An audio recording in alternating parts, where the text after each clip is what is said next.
네, 어젯밤에 서울시청역 앞에서 정말 엄청난 큰 대형 사고가 있었습니다. 김효성 기자, 어떤 사고였습니까? 네, 어젯밤 9시 26분쯤이었습니다. 서울시청역 인근의 교차로 일대가 그야말로 아수라장이 됐습니다. 승용차 한 대가 시민들이 서 있던 횡단보도를 그대로 덮치면서 무려 9명의 사망자 그리고 6명의 부상자가 발생하고 말았습니다.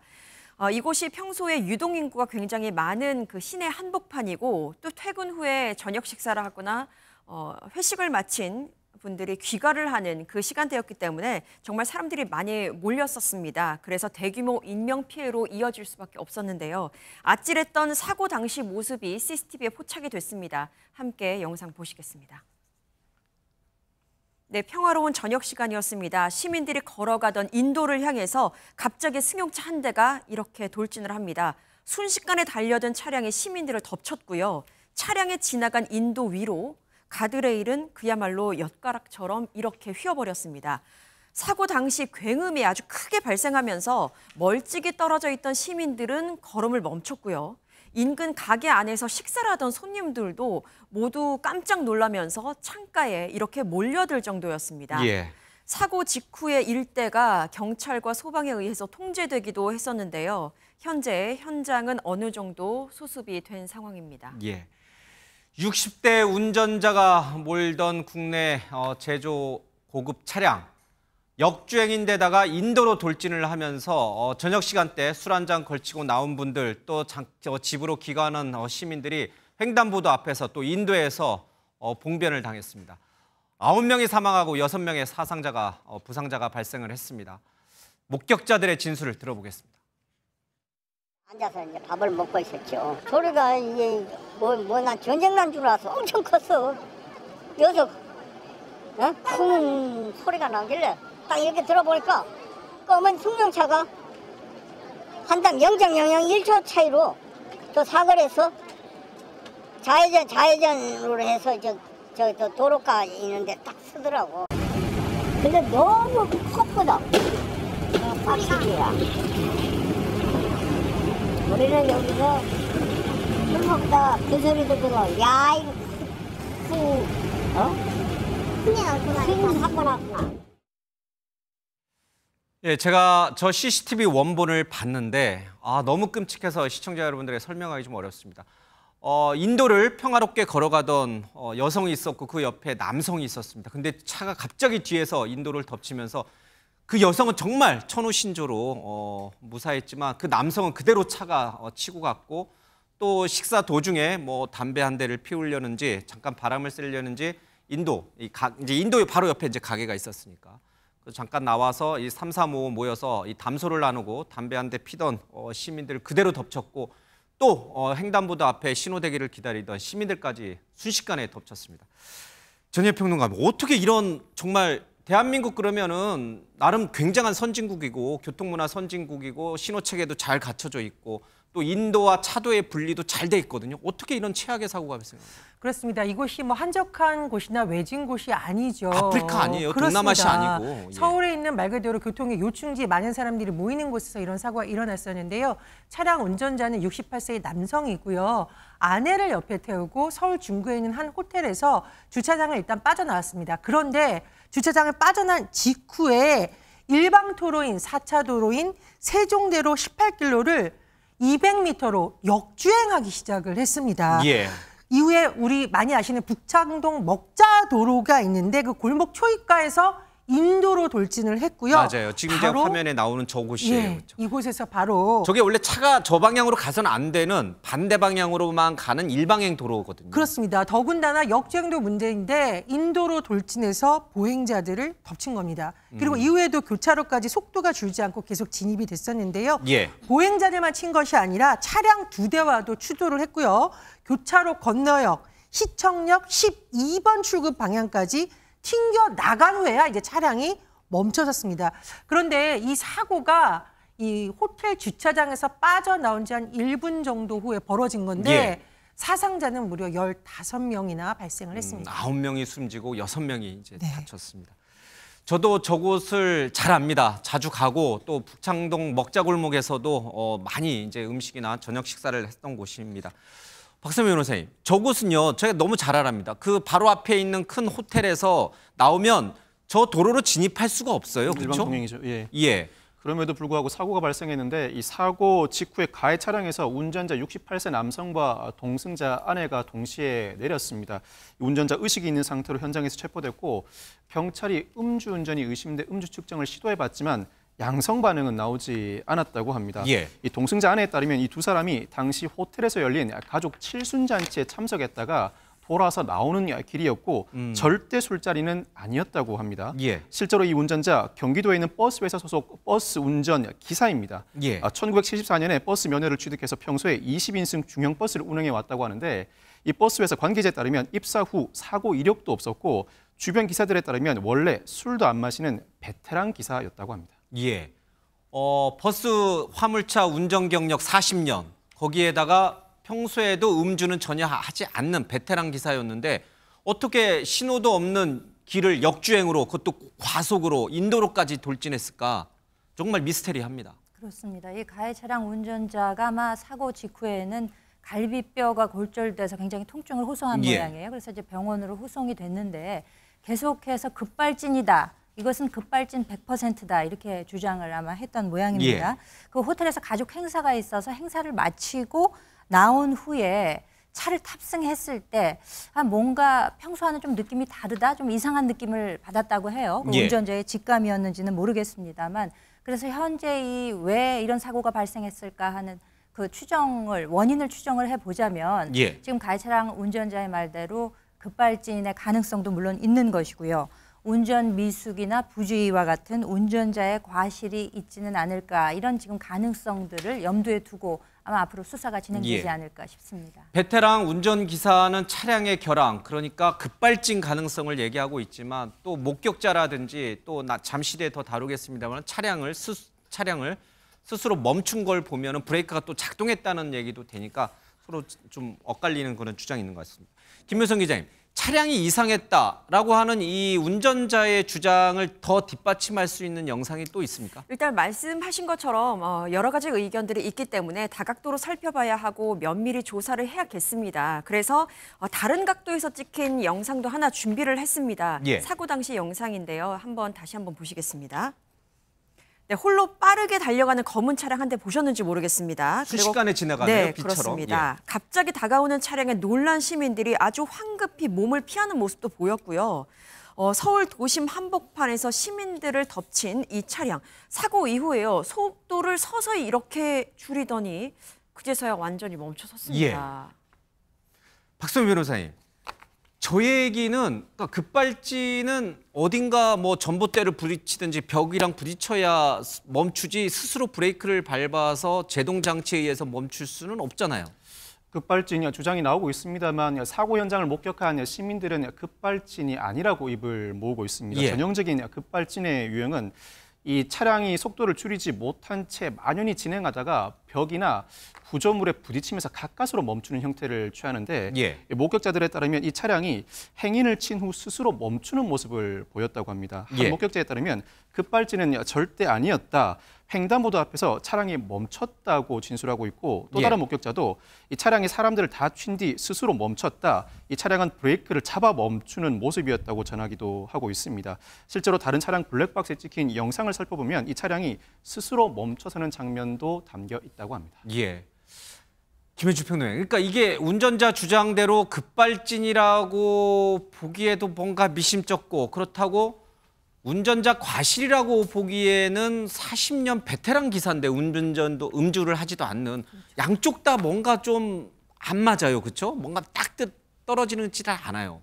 그러니까 워낙 인명 사상이 많은 사고였기 예. 때문에도 더 관심이 갑니다만 도심 한복판에서 어떻게 이런 사고가 일어났을까 하는 데 대한 의문을 모두가 제기하고 있는 것이 아닌가 싶습니다. 예. 그러니까 이제 급발진 가능성, 물론 뭐 아주 없다고 배제할 수는 없는 거겠죠. 그렇지만 이 운전자가 말씀하신 대로 베테랑 운전 경력을 가지고 있고 또 운전을 업으로 하는 분이기 때문에 예. 우리가 흔히 이런 사고가 발생했을 때 브레이크와 가속 장치를 헷갈려서 잘못 받아서 감속한다는 것이 가속을 했기 때문에 사고가 나는 경우가 왕왕 있기 때문에 그런 경우가 많더라고요. 네, 예. 혹시 그럴 가능성이 있을까라고 생각해 보기에도 너무나 이 운전을 업으로 하고 계시다는 점, 이런 점에서 또 의문이 가는 것이고 또 계속해서 지적되고 있는 점이 그 일방 통행 도로에 왜 그렇게 200m가량을 급발진을 했을까? 예. 그러니까 일방 통행로인데 잘못 들어가서 여기서 빨리 빠져나가려다 보니까 가속 감속을 헷갈려서 잘못 엑셀을 밟은 것이 아닌가라는 그런 점도 또 의심이 되고 있어서 예. 이 사건 내용에 대해서 자세히 조사를 해봐야 되겠습니다만 아직까지는 우리나라는 제가 알고 있기로는 급발진의 경우에 이제 본인이 예. 입증 책임이 있기 때문에 이게 참 쉽게 밝혀지기가 어려운 점이 있지 인정된 않습니까? 사례가 하나도 없더라고요. 그렇기 때문에 상당히 앞으로 오랜 기간이 소요돼서 각종 조사가 이루어져야 되지 않을까 그렇게 예측이 예. 됩니다. 도로교통공단에 따르면은 65세 이상 운전자의 차량 사고가 굉장히 3천여 건 정도로 굉장히 많은데 이 가운데 급발진으로 다들 많이 이제 주장들 하시는데 급발진으로 인정된 사례는 한 사례도 없습니다. 그러니까 말씀하신 대로 입증 책임이 운전자에게 있기 때문에 아마 인정받기가 쉽지 않은 것도 있고 또 이 악셀을 브레이크로 오인해서 밟았을 가능성이 많기 때문에 쉽지가 않은 것 같습니다. 자, 그러면요. 이 영상을 본 전문가들의 의견은 어떤지 들어보겠습니다. 급발진 가능성은 저는 제로에 가깝다라고 보고 있습니다. 멈추는 그 영상 장면을 봤는데 아주 속도를 서서히 낮춰서 정확하게 정지했던 그 영상이 보였고요. 지금 그 운전자가 주장하는 급발진이었다라고 가정을 한다면 차량이 아마 더 가속하고 더 나아갔어야 되는 거죠. 지금 역주행했던 200m를 더 이상을 나아가면서 계속적으로 속도의 그런 가속을 받으면서 멈추지 못했던 상황에서 알겠습니다. 결국은 어떤 구조물에서 섰지 않았을까라고 추정할 수 알겠습니다. 있는 거죠. 예, 급발진 가능성을 완전히 배제할 수는 없고 상당히 조심스럽게 접근을 해야 되지만 예. 현재 뭐 브레이크 등이 들어왔는지 여부나 아니면 차량의 어떤 핸들링이나 이런 거동을 봤을 때는 급발진이라기보다는 약간 운전자의 착각이지 않을까 쪽으로 네. 무게중심이 살짝 쏠리는 게 아닌가 이렇게 조심스럽게 의견을 내봅니다. 예, 전문가들도 이 영상을 보고 나서 해석이 좀 엇갈립니다. 한쪽은 급발진일 가능성이 있다. 다른 한쪽에서는 급발진일 가능성은 적다. 차량이 스스로 멈춘 걸 보면 급발진이 아닐 가능성이 높다. 그러나 베테랑 40년 버스 기사가 이렇게까지 무모한 운전을 했을 리는 없다. 이제 주장이 서로 좀 상충하는 것 같습니다. 박성규 변호사님, 이제 경찰이 이거를 이제 조사를 해서 밝혀야 되잖아요. 예.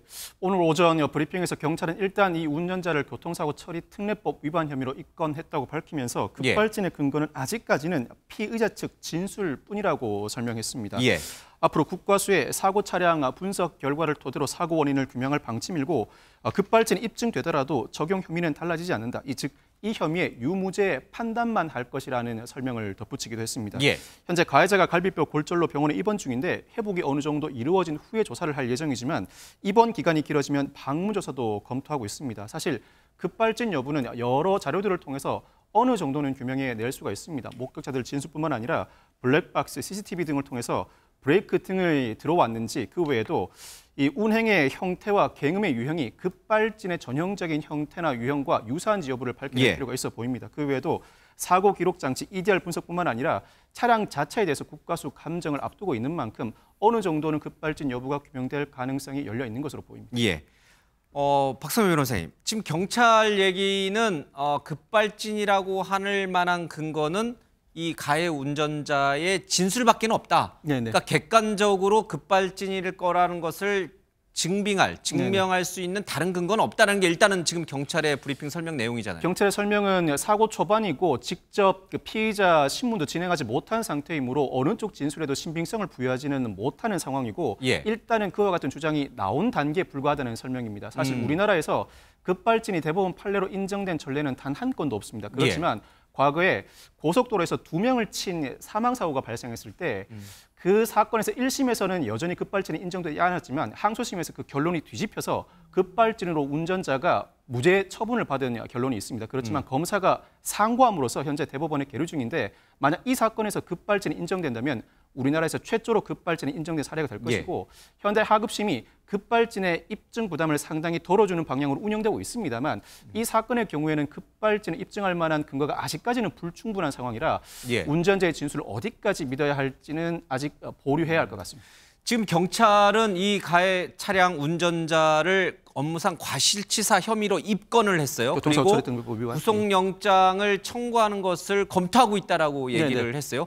업무상 과실치사는 뭐고 또 이 구속영장을 검토하고 있는 경찰의 근거는 뭡니까? 정확히 업무상 과실치사상 중에서 교통사고로 인한 업무상 과실치사상은 교통사고 처리특례법 위반이 적용되게 되는데 사망사고의 경우에는 보험에 가입되어 있는지 여부를 불문하고 반드시 형사처벌되고 특히 이 사건의 경우에는 역주행은 지시위반입니다. 12대 중과실이 하나이고 보도침범, 인도에 있는 보행자를 친 행위도 12대 중과실에 해당합니다.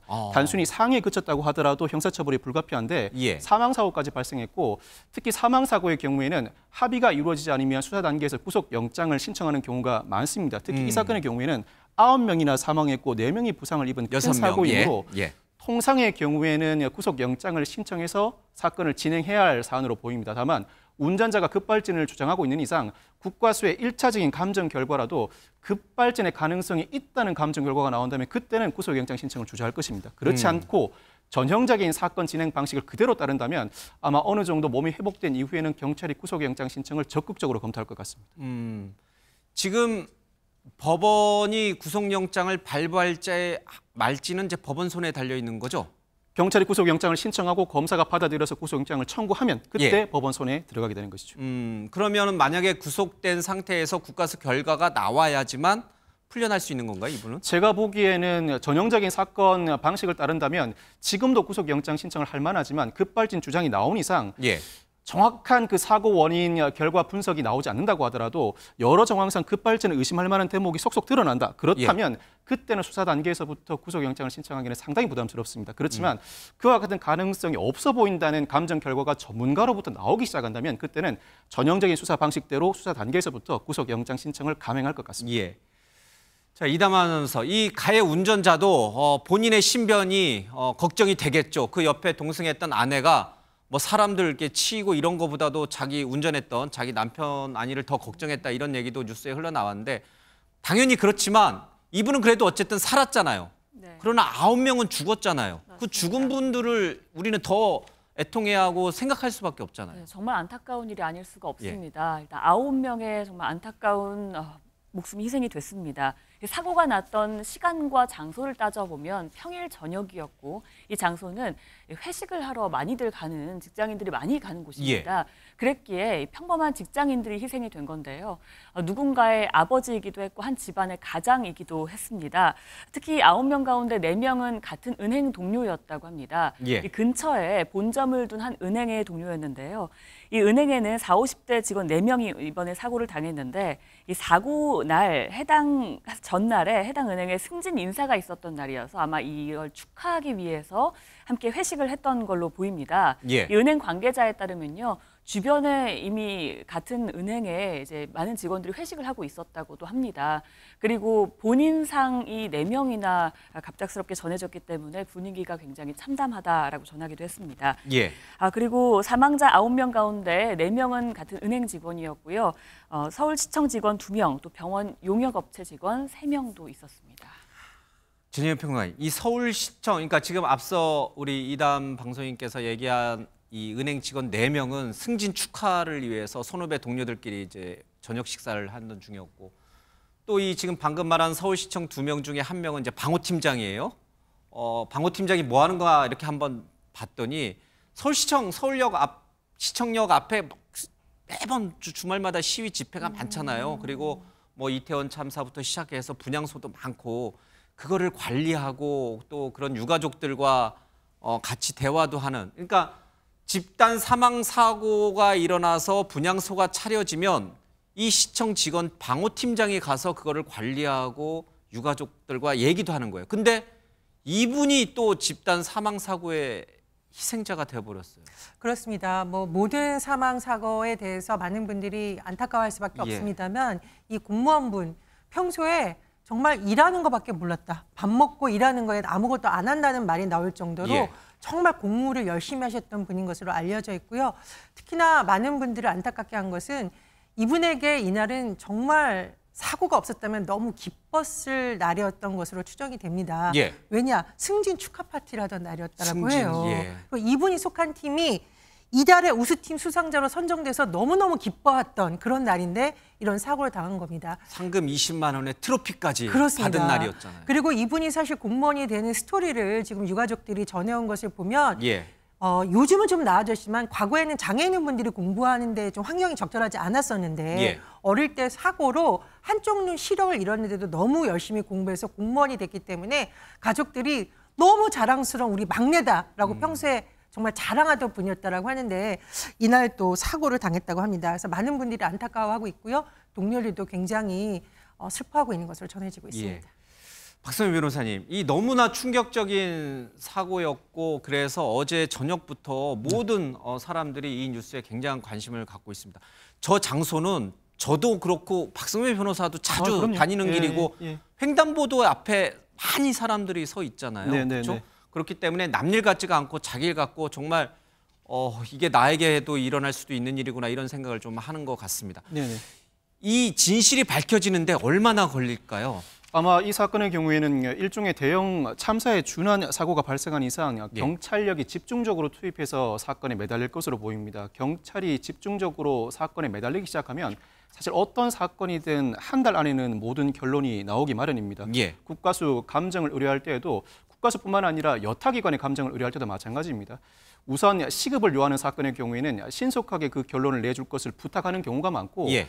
이에 대응한 각 기관들이 그 결론을 내주기만 한다면 그 사이에 진행되는 각종 조사 결과를 바탕으로 한 달 내에는 결론이 내려질 것 같고 한 달까지 가지 않더라도 일주일 정도 뒤면 사건의 진상이 어느 정도는 규명될 것 같습니다. 그 진상이 규명됨에 따라 처벌 여부가 갈릴 것으로 보이는데 만약 이 사건이 급발진이 아니라 운전 부주의라면 중한 처벌은 불가피합니다.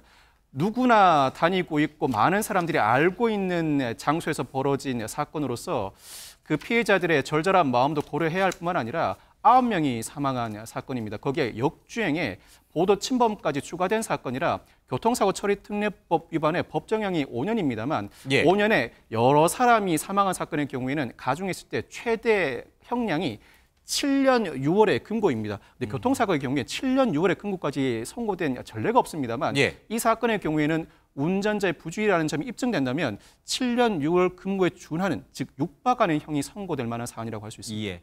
한 달 정도면은 사고 원인이 뭔지 이유가 뭔지 어느 정도 나오고 그러나 그건 또 재판을 또 거쳐가야 되니까요. 당연합니다. 대법까지 가면은 사건의 실체적 본질이 드러나는 데까지는 꽤나 긴 시간이 좀 밝혀질 것 같습니다.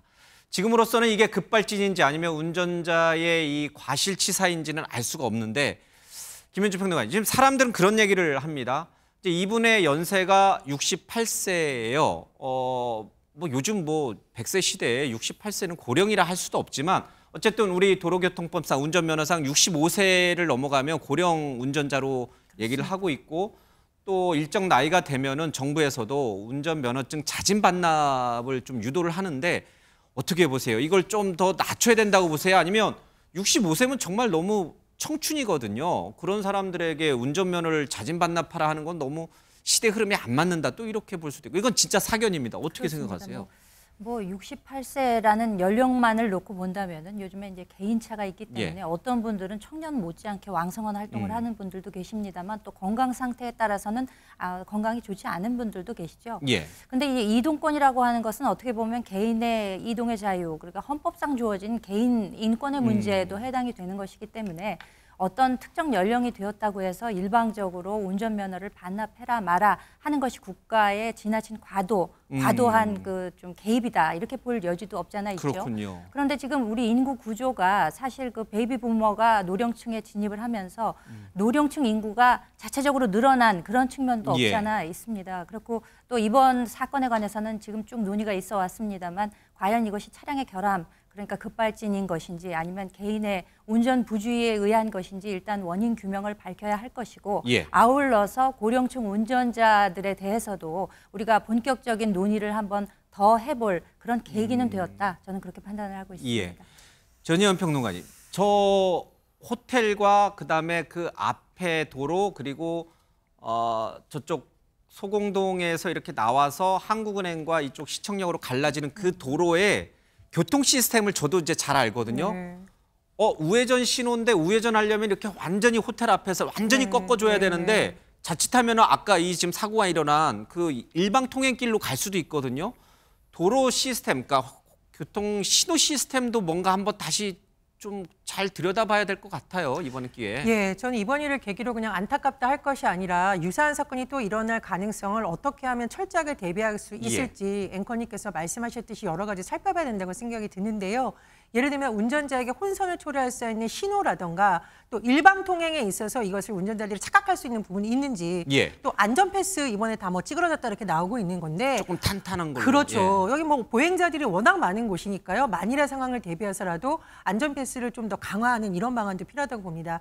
잠시 전에 말씀하셨던 고령 운전자 문제 같은 경우에는 자칫하면 큰 사회적 갈등을 일으킬 수 있고 당연하죠. 또 이제 노인분들일수록 이제 본인이 나이에 따른 질병으로 인한 장애가 또 있기 때문에 대중교통을 사용하기 어려운 문제점이 또 많을 수도 있거든요. 쉬운 문제가 아니에요. 그래서 해외 같은 경우에도 뭐 70세 이상 운전자에 대해서 운전면허 갱신 기간을 좀 짧게 한다거나 그래서 재교육을 받거나 다시 좀 이 운전면허 능력에 대해서 테스트하는 이런 방안이 논의되고 있거나 아니면 그래도 어렵다라고 하면 여러 가지 대중교통에 대한 혜택을 줘서 자진적으로 유도하는 방법을 많이 좀 활용하고 있거든요. 그래서 그런 부분에 대해서는 사회적 논의가 갈등을 일으키지 않도록 좀 충분하고 섬세한 논의가 필요하다고 봅니다. 우리나라도 65세 이상 운전자의 면허 갱신은 3년마다 하고 있고 또 갱신할 때 인지 능력이라든지 뭐 여러 가지 테스트를 통해서 실제로 운전할 수 있는지 이제 그런 것도 보고 있는데 이걸 조금 더 한번 사회적으로 좀 깊게 고민해야 될 때가 좀 온 것 같습니다. 급발진인지 아니면 운전자의 과실인지는 조금 더 지켜봐야 될 것 같습니다.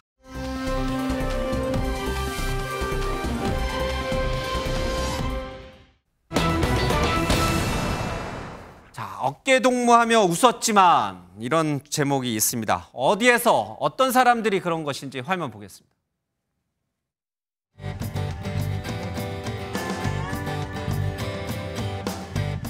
해서 이렇게까지 아니 위로 하면 아니 양강무도 많잖아. 양강무도 많다고? 스님 나는 꼭 여기다 같이 붙여야지 안 되겠다. 인사해야 되는데 오세요.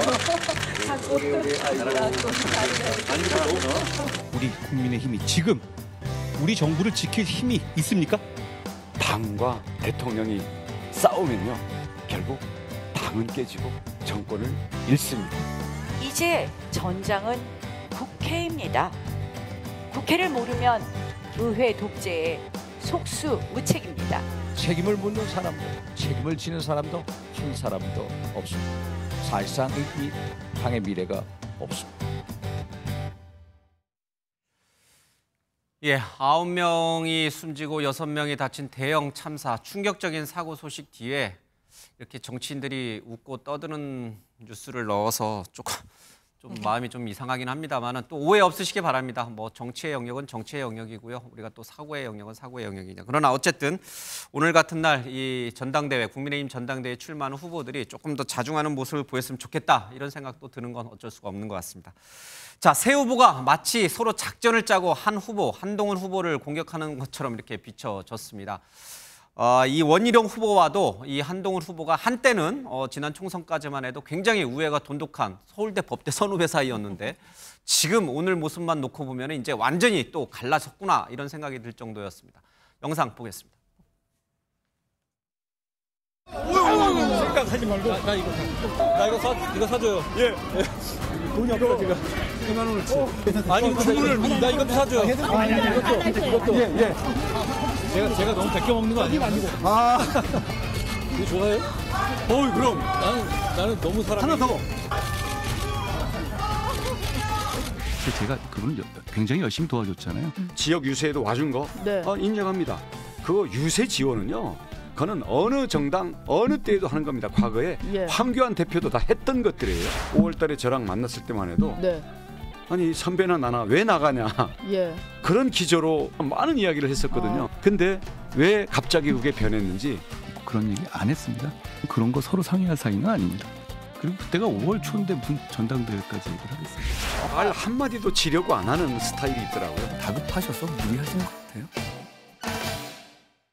김윤주 평론가님, 지난 총선 때 최대 격전지였던 인천 계양의 이재명 대표를 잡겠다라고 원희룡 후보가 나섰을 때 한동훈 당시 위원장이 얼마나 열심히 거기 가서 원희룡 후보를 도와줬습니까? 근데 정치가 또 이렇게 또 다른 면으로 막 사람을 바꿔놓는군요. 그렇죠. 예.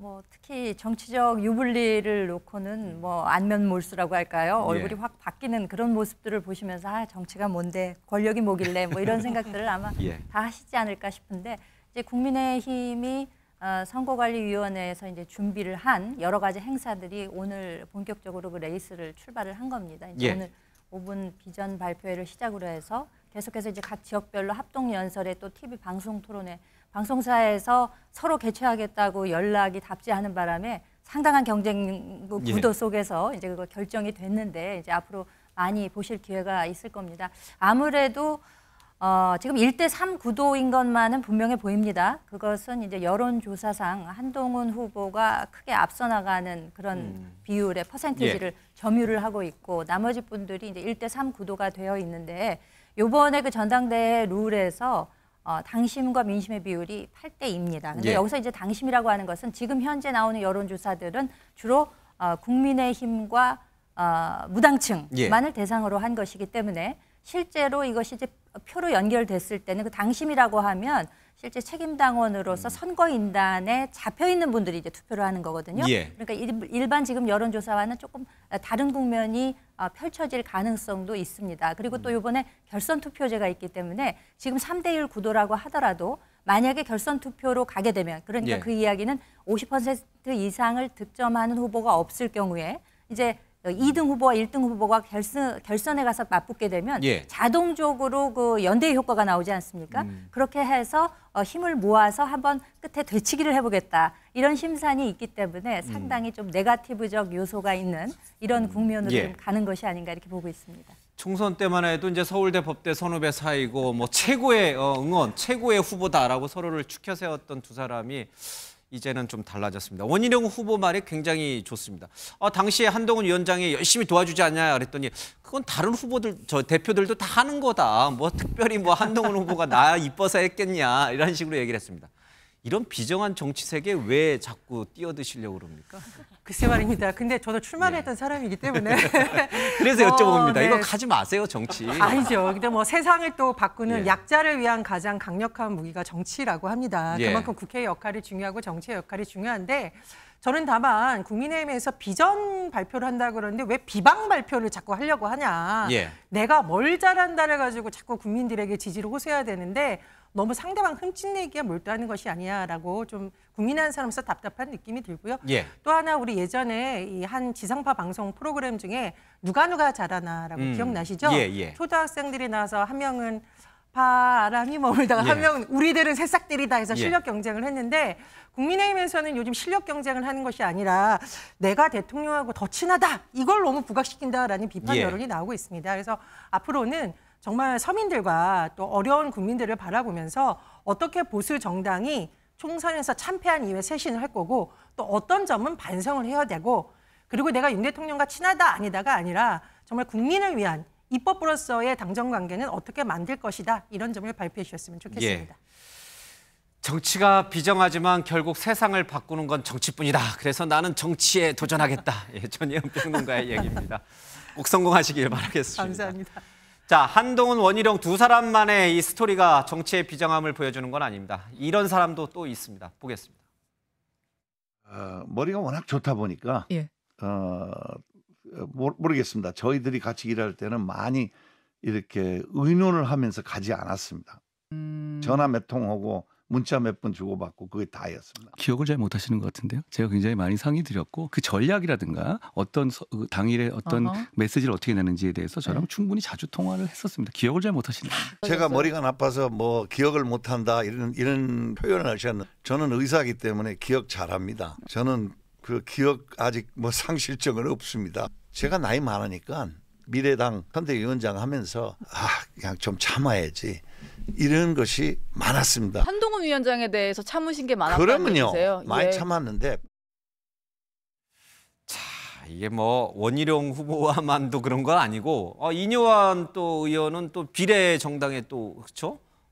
나오면서 한동훈 위원장과 여러 가지 굉장히 돈독한 사이로 좀 알고 줬는데 이제 누가 머리가 더 나쁘냐 그 얘기를 하고 있는 것 같습니다.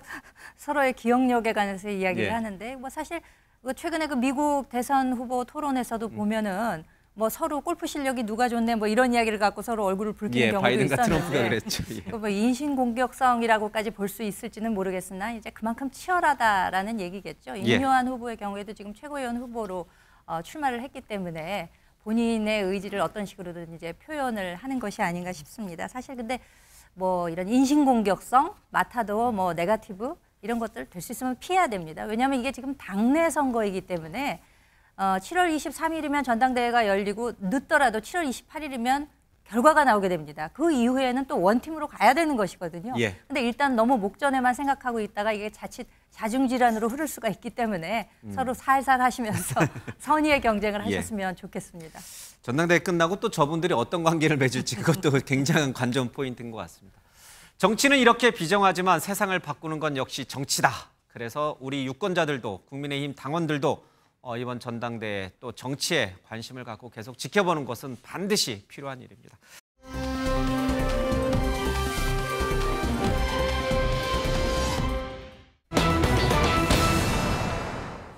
차인표 책이 대학의 필수 도서로 채택이 됐다 이런 얘기가 흘러나옵니다. 이담 아나운서, 차인표 씨는 우리가 아는 배우 그 차인표 씨입니까? 맞습니다. 우리가 아는 배우이자 작가인 차인표 씨입니다. 작가였어요? 네, 작가이시기도 합니다. 신혜라 씨의 남편이기도 하죠. 이 차인표 씨의 근황이 최근에 포착이 됐는데요. 사진으로 좀 보시겠습니다.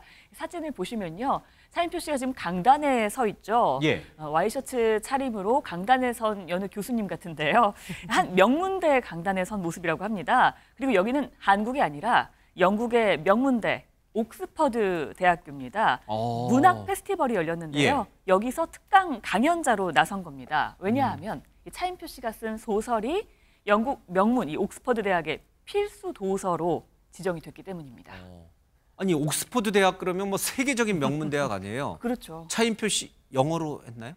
여기서 영어로 아마 이야기를 하지 않았을까 싶기도 한데요. 저기 이제 한국학과와 관련된 또 행사이기 때문에 한국어를 사용했을 가능성도 있지만 또 영어를 잘하시기 때문에 그렇죠. 차인표 씨 예전에 뭐 미국에서 오래 살았다 이런 얘기도 있었으니까요. 네. 박선우 변호사님, 저 책이 어떤 책이길래 차인표 씨가 쓴 소설이 어떤 소설이길래 세계 최고의 명문 대학인 옥스퍼드 대학에서 강연까지 합니까?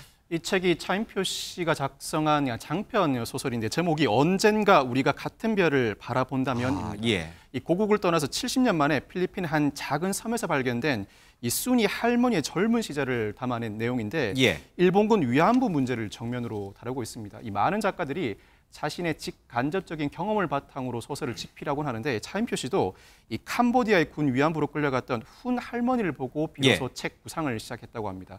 그리고 완성까지 10년 정도가 걸렸다고 하는데 애초에 지난 2009년에 잘 가요 언덕이라는 제목으로 나왔었다가 2021년에 제목을 바꿔서 재출간됐다고 합니다.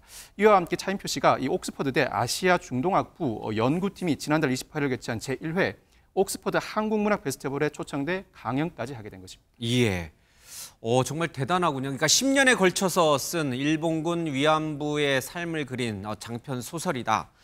옥스퍼드 대학의 필수 도서라고 하면은 학생들이 반드시 읽어야 되는 건 아니지만 읽기를 권하는 거잖아요. 그렇죠? 그렇죠. 그리고 아마 제가 알기로는 옥스퍼드대가 이제 여러 칼리지들 단과 대학들이 이제 모여 있기 때문에 뭐 예를 들면 인문 계열이라던가 이런 데는 필독서로 선정할 수도 있을 것 같고요. 지금은 아무래도 한국학과 위주로 선정이 되었습니다만 앞으로는 더 발전 가능성이 크다. 왜 그런 거 하니 지금 현재 그 번역 작업이 진행 중에 있다고 합니다. 영어, 독어, 프랑스어로 번역이 완결이 되게 되면 보다 그 내용이 그 현지에 있는 학생들에게 상당히 더 가까이 갈 것이고 그렇게 되면은 더욱더 큰 관심과 반향을 일으킬 수 있지 않을까라고 생각이 됩니다. 우리 이제 K-컬처라고 하면은 뭐 흔히 뭐 K-팝으로 시작을 해서 K-드라마, K-영화, 뭐 또 K-클래식, 또 최근에는 각종 그 세계적인 출판상을 우리나라 작가들이 수상을 하면서 우리 K-문학에도 많은 관심이 모이고 있는 것이 사실인데 차인표 씨의 이 책이 이제 번역 출간 작업이 완성이 된다고 한다면은 이후에는 그 K 문학의 가능성을 더 높게 고취시키는데 큰 역할을 하지 않을까라는 기대를 가지게 됩니다. K-팝, 뭐 K 컬처, 또 K 푸드, 뭐 이어서 이제 K 문화까지 이제 세계인들의 관심을 받는 것 같습니다.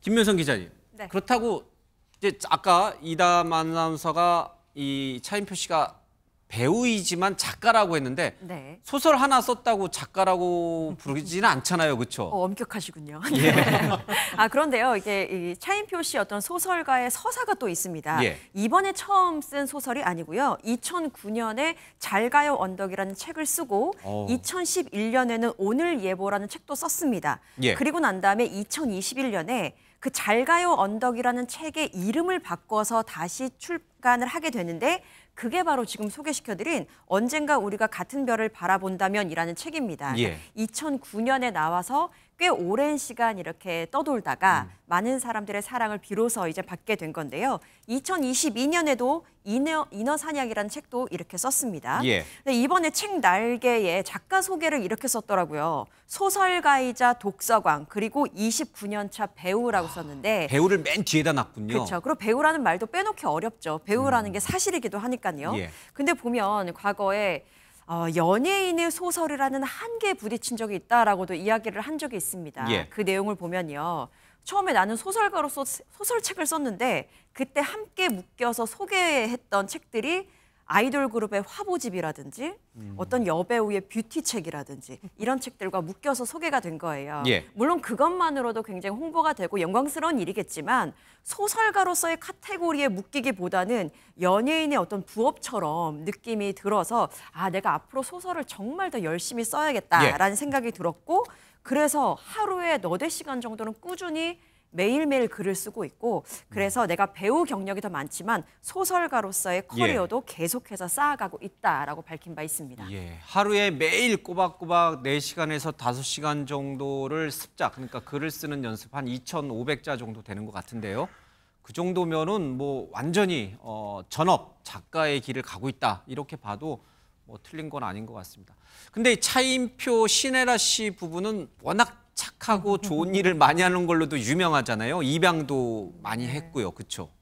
그렇습니다. 이 차인표 씨, 신혜라 씨 같이 나왔던 드라마 기억나십니까? 이렇게 차인표 씨가 색소폰 싹 불고 가죽 점퍼 입고 오토바이 타는 모습. 실례지만 나이가 어떻게 되시나요? 좀 드라마를 기억하시는 걸 보니. 예. 그런데 사실 이 두 분의 결혼도 화제였지만 결혼하고 나서 이루어진 많은 선행이 화제입니다. 그중에서도 이제 큰아들을 낳고 딸 둘을 공개 입양했죠. 2000년에 입양된 예은 양, 예진 양인데 한 명은 벌써 대학생, 한 명은 고등학생이에요. 예. 그리고 사실 이제 이 공개 입양에 대해서 우리나라에서 긍정적 시각도 있지만 좀 걱정하거나 편견이 있는 부분도 있었는데 공개 입양을 함으로써 굉장히 많은 사람들이 긍정적 인식을 갖게 되고 또 관심을 갖게 되는 계기가 또 있었습니다. 이 신혜라 씨가 방송에서도 많은 이 얘기를 했었지만 딸과 함께 책을 출간한 적이 있어요. 그 책을 찾아보니까 내가 우리 집에 온 날 그리고 저자는 신애라가 아니라 신애라 차예은 엄마와 딸의 오간 편지와 대화 내용을 담은 건데요. 예. 이 딸의 말이 참 따뜻합니다. 엄마 12월 15일은 나한테 아주 특별한 날이야. 예. 내가 우리 집에 온 날이니까 라는 사연이 담겨 있다라고 하는데요. 어쨌든 이 신혜라 씨도 쉽게 입양을 결정한 건 아니고 이 많은 아이들 어떻게 다 품지 고민하고 있다가 남편과 의논을 했는데 선택하자고 해서 하게 됐고 방송에서 항상 너무 행복하다고 말하거든요. 그래서 이런 책을 내신 것도 굉장히 의미가 있는 것 같습니다. 예. 자연분만 또는 제왕절개로 뱃속에서 아이를 낳은 것처럼 나는 입양해서 아이를 낳았다. 이제 신혜라 씨의 말입니다. 이런 걸 보면은 하늘은 그렇게 꼭 공평한 건 아닌 것 같아요. 잘생겼죠, 선남선녀죠. 뭐 작가 능력도 있죠, 배우 능력도 있죠. 거기에 선행까지 베푸는 따뜻한 마음씨까지. 하늘은 공평하지 않다. 이제 이런 생각도 좀 듭니다. 저에게도 그런 능력을 좀 주시면 좋으련만.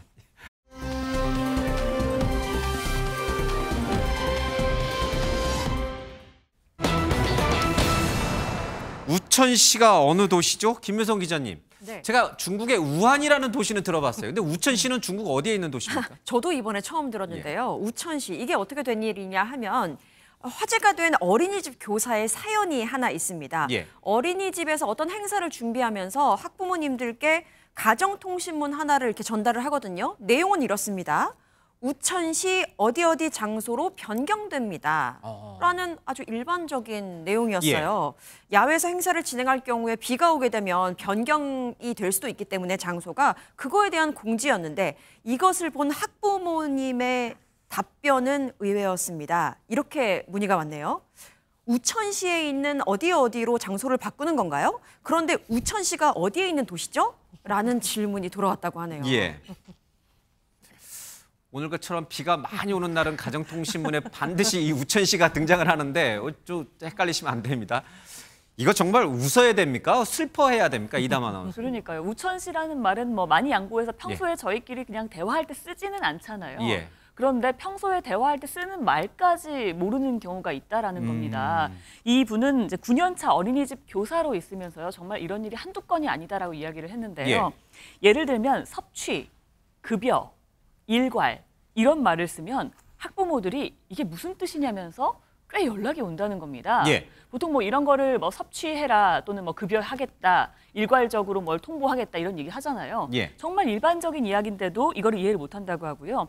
특히 무엇을 금합니다, 금지합니다 라는 표현을 쓰면요.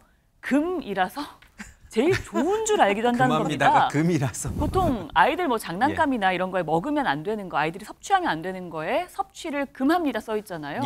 자칫하면 정말 사고가 날 수 있겠다라는 걱정도 듭니다. 요즘뿐만 아니라 언제부터인가 중고등학교에서 이제 한자 시간에 아이들이 다 자더라고요. 이게 한문 시간에. 그래서 왜 자냐를 했더니 이거 한문 알아서 뭐 어디다가 쓰느냐. 차라리 영어 단어를 하나 더 외우는 게 낫다. 근데요, 우리말의 한 70%는 한자어로 되어 있습니다. 한문을 모르고서는 정확한 우리말을 구사하기가 어려운데 글쎄요, 이 참 슬픈 일입니다. 정말 슬픈 일입니다. 근데 이걸 웃어야 될지 참 우려야 될지 이런 사연들이 많이 전해지고 있는데 예를 들어서 가정통신문에 소풍날 중식 제공, 이제 점심을 준다라는 거잖아요. 중식. 근데 학부모들이 왜 중식 줘요? 한식 주세요. 한국 음식 주세요. 중국식이라고 생각하는 거군요. 이런 또 문의가 온다라고 하고 교과서는 도서관 사서 선생님께 반납하세요.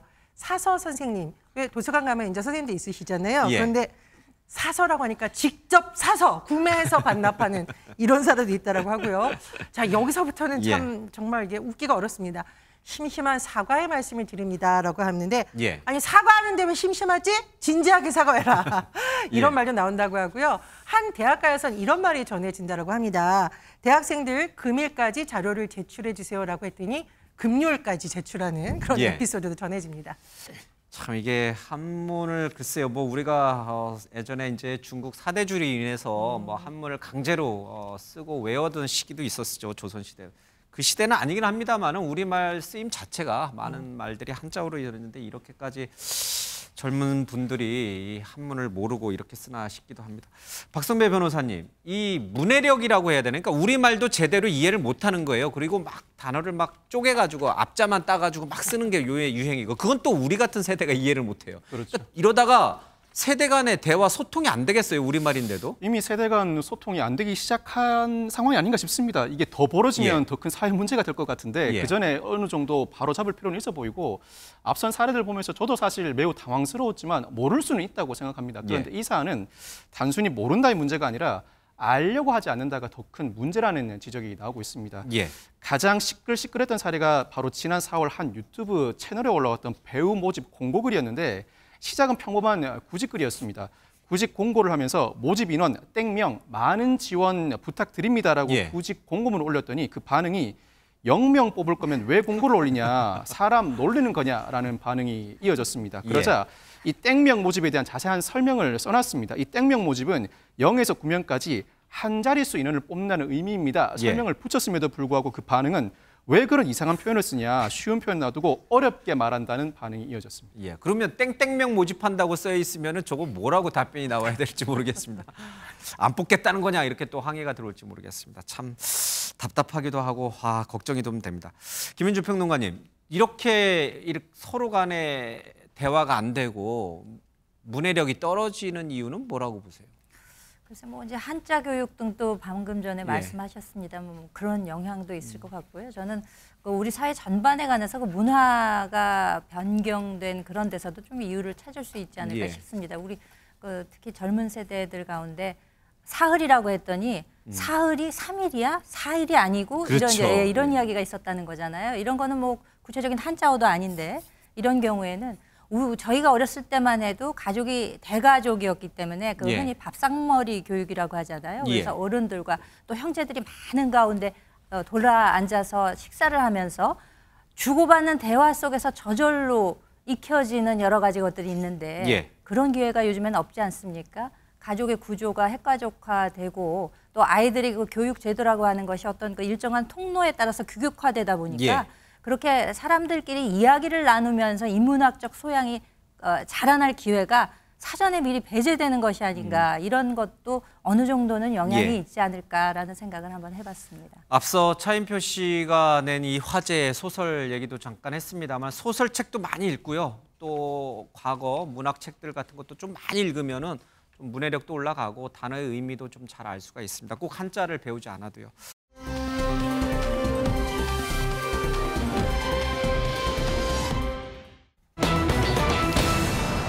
누가 전기선을 훔쳐갔어요. 김효성 기자님. 네.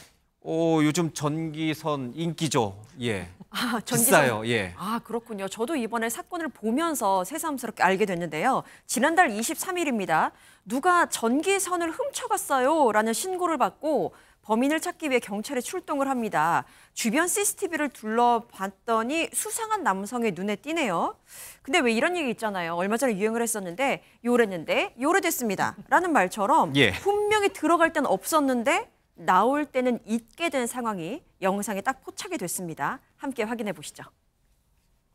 자전거를 탄 한 남성이 어디론가 이동을 합니다. 집에 가는 걸까요? 빌라 쪽으로 방향을 이렇게 틀었다가 다시 빠져나오는데요. 예. 그런데 분명 들어갈 땐 아무것도 없었던 자전거 바구니에 흰색 자루가 이렇게 실려 있습니다. 예. 그렇게 남성은 흰색 자루를 싣고 유유히 사라집니다.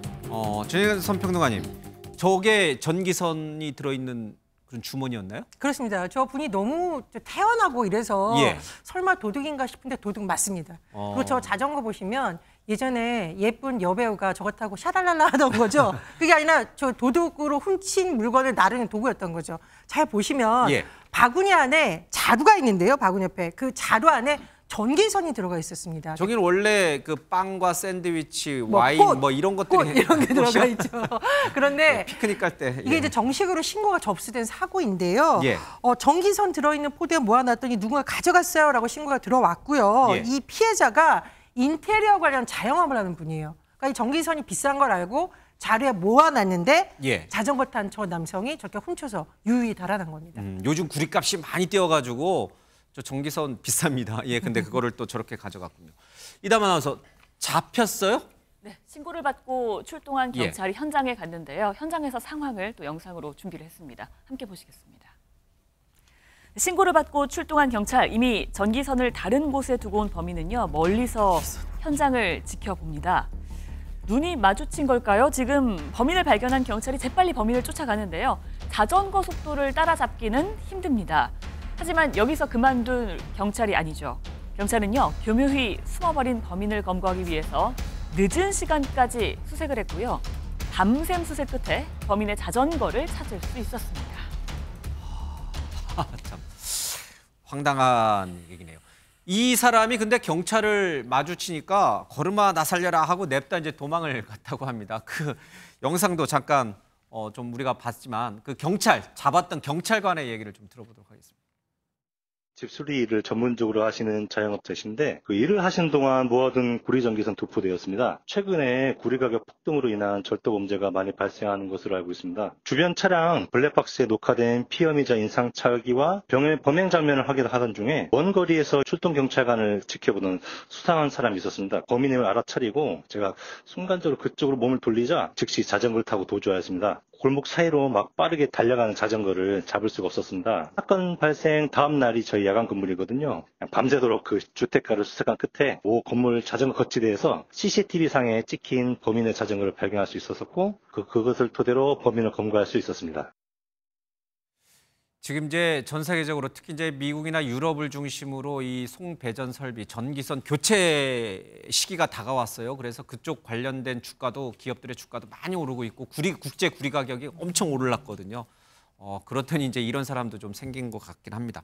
박소연 선생님. 근데 어쨌든 저 범인을 잡은 경찰도 참 똑똑한 것 같아요. 그렇죠? 한동훈 뭐 인요한 그분만큼이나 예. 현장에서의 감은 그분들보다 더 뛰어나겠죠. 예. 경찰이 현장에 도착했을 때 피의자는 이미 전기선을 팔고 온 뒤였는데 피의자는 반드시 사건 현장에 다시 나타난다는 속설이 딱 들어맞게 이 사건 피의자도 전기선을 판 후에 현장에 다시 나타났고 경찰의 그 모습이 포착됐습니다. 이 파출소 경찰관들이 끝까지 추적을 이어나갔는데 어느 정도 검거에 확신이 있었던 것 같습니다. 전기선을 훔치는 범인들은 통상 그 행동을 반복하는 경향이 있고 어떤 특정 매입업자에게 그 전기선을 팔아 넘기는 행동이 전형적인 행위 경과로 이어지는 경우가 많습니다. 즉 특정 인물일 가능성이 상당히 높다는 것이고 자전거를 타고 다니면서 절취를 한다. 통상 그 지역이나 인근 지역에 거주하는 인물일 가능성이 상당히 높습니다. 끝까지 추적한다면 충분히 검거할 수 있다는 확신이 있었던 것 같고 실제로 경찰이 주변 주택가 약 1000세대를 밤새 수색을 실시했습니다. 그 결과 약 11시간 만에 자전거를 발견했고 이를 토대로 피해자를 검거할 수 있었습니다. 무엇보다도 이 피해품을 피해자에게 돌려주게 됐습니다.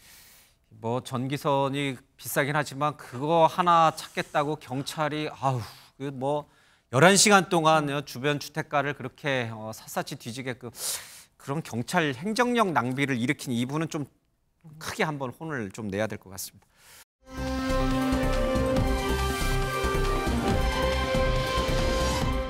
영국에서는 있었는데 없었습니다. 그런 일이 있었다면서 이건 무슨 얘기예요? 요랬는데 이렇게 됐습니다. 이제 2탄이 되는 거죠. 유럽에는 소매치기가 워낙 많다 그러잖아요. 그런데 오늘 보실 이 장면 눈을 크게 뜨고 보셔야 되는 것이 너무 물 흐르듯 태연하게 연기를 하고 있습니다. 한번 보시죠.